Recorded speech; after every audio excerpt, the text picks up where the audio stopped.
પ્રકરણ 10 લેખણ ઝાલી નો રહી. વિદ્યાર્થી મિત્રો, આજે આપણે ગુજરાત અને સૌરાષ્ટ્રના સીમાડે ભાલ અને કનેર પંથકમાં આવેલા એક નાનકડા ગામડાનું જીવન અને અહીંના લોકોની વાર્તાનો અભ્યાસ કરીશું.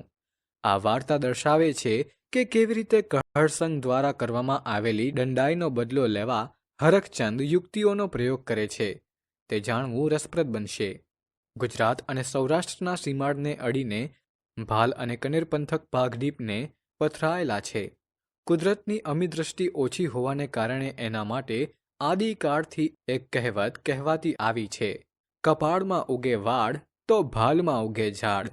આવી ઝાડપાન વિનાની વેરાન ધરતીને માથે કબૂતરના માળા વાડ તો ભાલમાં ઉગે ઝાડ. આવી ઝાડપાન વિનાની વેરાન ધરતીને માથે કબૂતરના માળા જેવું નાનું એવું ગામડું ગામ છે. ગામમાં રાજપૂત, દરબાર, કણબી, ભરવાડ અને વસવાયા વર્ણના 501 ખોરડા છે. 2 ખોરડા વાણિયા અને બ્રાહ્મણના છે. ઉનાળો ધરતી પરથી ઉચાડા ભરવા માંડે. ચોમાસાના પગરણ મંડાય અને ભારે વરસાદ તથા વીજળીથી ગાડા મારક બંધ થઈ જાય છે.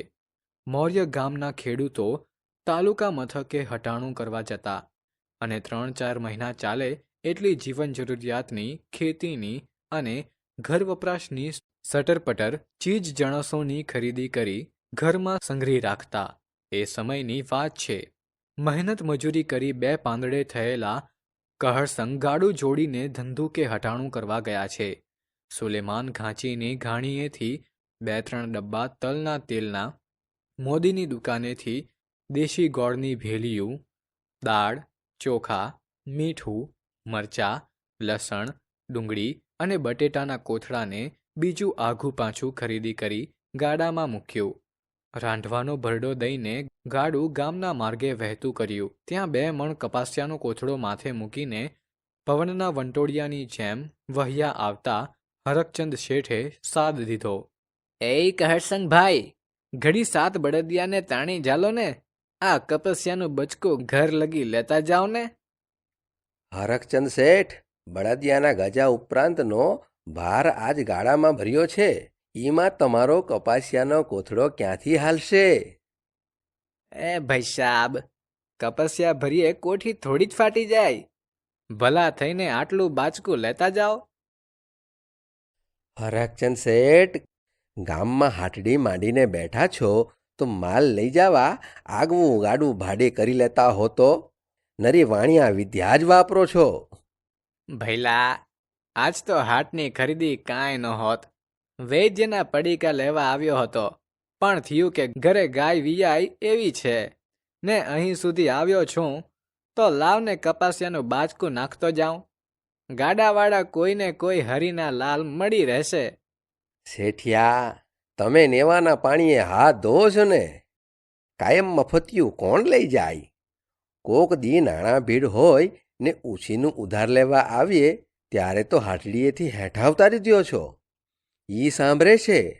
ઓલ્યું કહે છે ને કે આપણે વેત નમીએ તો કોઈ હાથ નમે, સમજ્યા? કહળસંગ ભાઈ, ઉધારે તો આખી હાટડી દઈ દેવી, પણ વખતસર ચોપડા ચોખ્ખા કરવા જોવી ને. 3 વરહ લગી નાણાં ભરો નહીં ને ઉઘરાણી કરીએ ત્યારે આંખો કાઢો, એમ હાલતું હશે? અમારેય આગળ પેટ છે ને. આ સાંભળીને કહળસંગે મનમાં ગાંઠ વાળે કે આજ માંડ ઘાયે ચડ્યો છે. વાણિયો હમણાં ફાટીને ધુવાડે વહી ગયો છે. ગામમાં કોઈનીએ શરમ ભરતો નથી. આજ ઈને ધોળે દાડે તારા ન બતાડું તો મારું નામ કહળસંગ નહીં. ગાડા ઢુકડો આવીને હરખચંદ વાણિયો ગાડામાં કોથળો નાખવા જાય છે ત્યાં તો બળદોને ડચકારો કરી કહળસંગે ગાડું હાંકી મૂક્યું. મૌર્ય ગાડુને વાહે હરખચંદ શેઠ બજાર સોંસરવા થઈને છેક ગામની ભગોળે આવ્યા. શેઠીએ રાડ પાડી, એ કહળસંગ ભાઈ, ઘડીવાર બળદોને તાણી જાલો ને, માથે 2.5 મણ ભાર છે, ઈ તો જુઓ. શું કરું શેઠ, આ સંધિયા બળદિયા બહુ પાણીયાળા છે. ઘર ભણી વહેતા થયા પછી તાણી ઝાલ્યા રહેતા નથી. એમ કહેતા કહળસંગે ગામ ભણી ગાડું હાંકી મૂક્યું. હરકચંદ શેઠ ઢીલા પગે ને વિલા મોઢે કરામતી કહરસંગના ગાડાને જતું જોઈ રહ્યા. બળદ તાણી ઝાલ્યા રહેતા નથી. ઈ વેણ ચતુર વાણિયાના મનમાં ક્યાંય સુધી ઘુમરીઓ લઈ રહ્યા. એમને ભીંત સોસરવું સૂજ્યું કે કહરસંગે નરાતાર દાંડાઈ કરી છે. પછી એમનાથી બબડી જવાયું. માડા રજપૂતે કરી છે ને કાંઈ? કપસ્યાનો કોથળો માથે લઈને હરકચંદ ભાંગેલ પગે બજારમાં પાછા ગયા.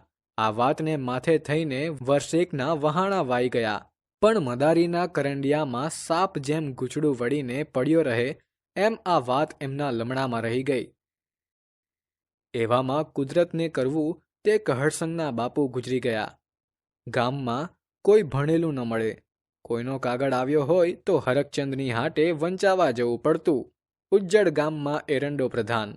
ગામ આખું અંગૂઠા છાપ. એટલે હરકચંદનો ભાવ પૂછાય. કોઈના દસ્તાવેજ લખવા હોય, ખાતું પાડવું હોય, કે સારા ભલા અવસરે કંકોત્રી લખવી હોય, કે માઠા પ્રસંગે કાગળ લખવા હોય તો હરકચંદ શરમના માર્યા કામ કરી દેતા. કહરસંગે હરકચંદ શેઠને 2 હાથ જોડીને કાળોતરી લખવા બોલાવ્યા. શેઠને મનમાં થયું કે તે દી તો બાપુના બળદિયા તાણી ઝાલ્યા રહેતા નહોતા ને આજ મેલાના કાગળ લખવા બોલાવે છે. ઠીક લાગમાં આવ્યા છે. આજીને ભાલીએ ન ભરાવી દઉં તો મારું નામ હરકચંદ નહીં. આમ વિચારીને શેઠ કાગળ લખવા બેઠા. કહરસંગે એમના બાપુનું કારજ પાંચમનું રાખેલું. શેઠિયાએ થોડા કાગળ પાંચમના, થોડા છઠના, થોડા સાતમ, આઠમ અને નોમના તથા થોડા દસમ, 11ની તિથિના લખીને જાવા દીધા. પછી તો ભાઈ 1 દિવસનું કારજ હતું. ઈ લગાતાર 7 દિવસ ચાલ્યું. ઓલ્યા જાય ને ઓલ્યા આવે, ઓલ્યા જાય ને ઓલ્યા આવે. કહરસંગના કુટુંબવાળા સંધાઈ વિચારમાં પડી ગયા કે માળું આ ચેમનું વેતરાણું છે? અલ્યા, મેલાના કાગળ કોની પાસે લખાવ્યા હતા? કાગળ તો હરકચંદ શેઠે લખી દીધા હતા. ઈ તો ડાહ્યું મનેક છે. ઈ ઉઠીને આવી ભૂલ ના કરે હો. શેઠિયાને બોલાવીને પૂછો તો ખબર પડે ને. આ તો ખમતીધર ખોરડું છે. પણ કોઈ મોટા પાતળા માણસનું ખોરડું હોય તો ખેતર વેચવા વારો આવે કે બીજું કાંઈ. હરકચંદ શેઠને તેડું મોકલ્યું.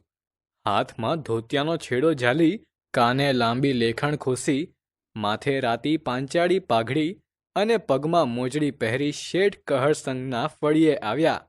સૌ પૂછવા લાગ્યા, હરકચંદભાઈ, આ ચેમનું બફાણું છે? શેઠિયાએ ઠાવકું મોં કરી માંડીને વાત કરી. સાંભળો ભાઈઓ, વરહદી મોર્યની વાત છે. કહરસંગભાઈ ધંધુકે હટાણું કરી ગાડું લઈને ગામમાં આવતા હતા. ઈ વખતે બજાર સોંસરો હું કપાસિયાનો કોથળો લઈને ઈમના ગાડામાં મૂકવા ગયો તે દી ઈમના પાણીયાળા સંધિયા બળદો ઝાલ્યા નહોતા રહ્યા. ઈમના બાપુના કરજ ટાણે કાગળ લખતા લખતા મારી લેખણ ઝાલી ન રહી. બહુ તાણી ઝાલી, ખમ માને તો ને. હરકચંદ શેઠ, મૃત્યુ તો વહેલું મોડું સૌ કોઈનું આવવાનું છે, પણ મોતનો મલાજો જાળવવામાં આપણી માણસાઈ છે. એ પછી સંધાએ કહરસંગને પણ ઠપકો આપ્યો. શરમની મારી એમની આંખો ભઉં ખોતરવા માંડી. વાઢ્ય કાન ને આવ્ય સાન. તે દીથી કહરસંગની અક્કલનું તાળું ઉઘડી ગયું. આજની ઘડી ને કાલ્યનો દી. સારાંશ: આ વાર્તામાં ખેડૂત કહરસંગભાઈ ગાડું જોડીને ધંધુકે હટાણું કરવા જાય છે અને વિવિધ ચીજવસ્તુઓ ખરીદે છે. ગાડું લઈને ગામ પરત ફરતા હરકચંદ શેઠ કપાસિયાનો કોથળો ગાડામાં મૂકી દેવાની વિનંતી કરે છે, પરંતુ કહરસંગ ગાડું હાંકી લે છે, જેનાથી હરકચંદ શેઠ નારાજ થાય છે. કહરસંગના પિતા અવસાન પામે છે અને હરકચંદ શેઠને કાળોતરી લખવા બોલાવવામાં આવે છે, પરંતુ શેઠ પોતાના જૂના દ્વેષને કારણે કાગળોમાં ભૂલો કરે છે, જેના પરિણામે 1 દિવસની વિધિ 7 દિવસ સુધી ચાલે છે. અંતે કહરસંગને તેની ભૂલનો પસ્તાવો થાય છે. આ કથા દ્વારા આપણને માનવીયતા, નૈતિકતા અને સમાજના સંઘર્ષો વચ્ચે જીવવાનો પાઠ મળે છે.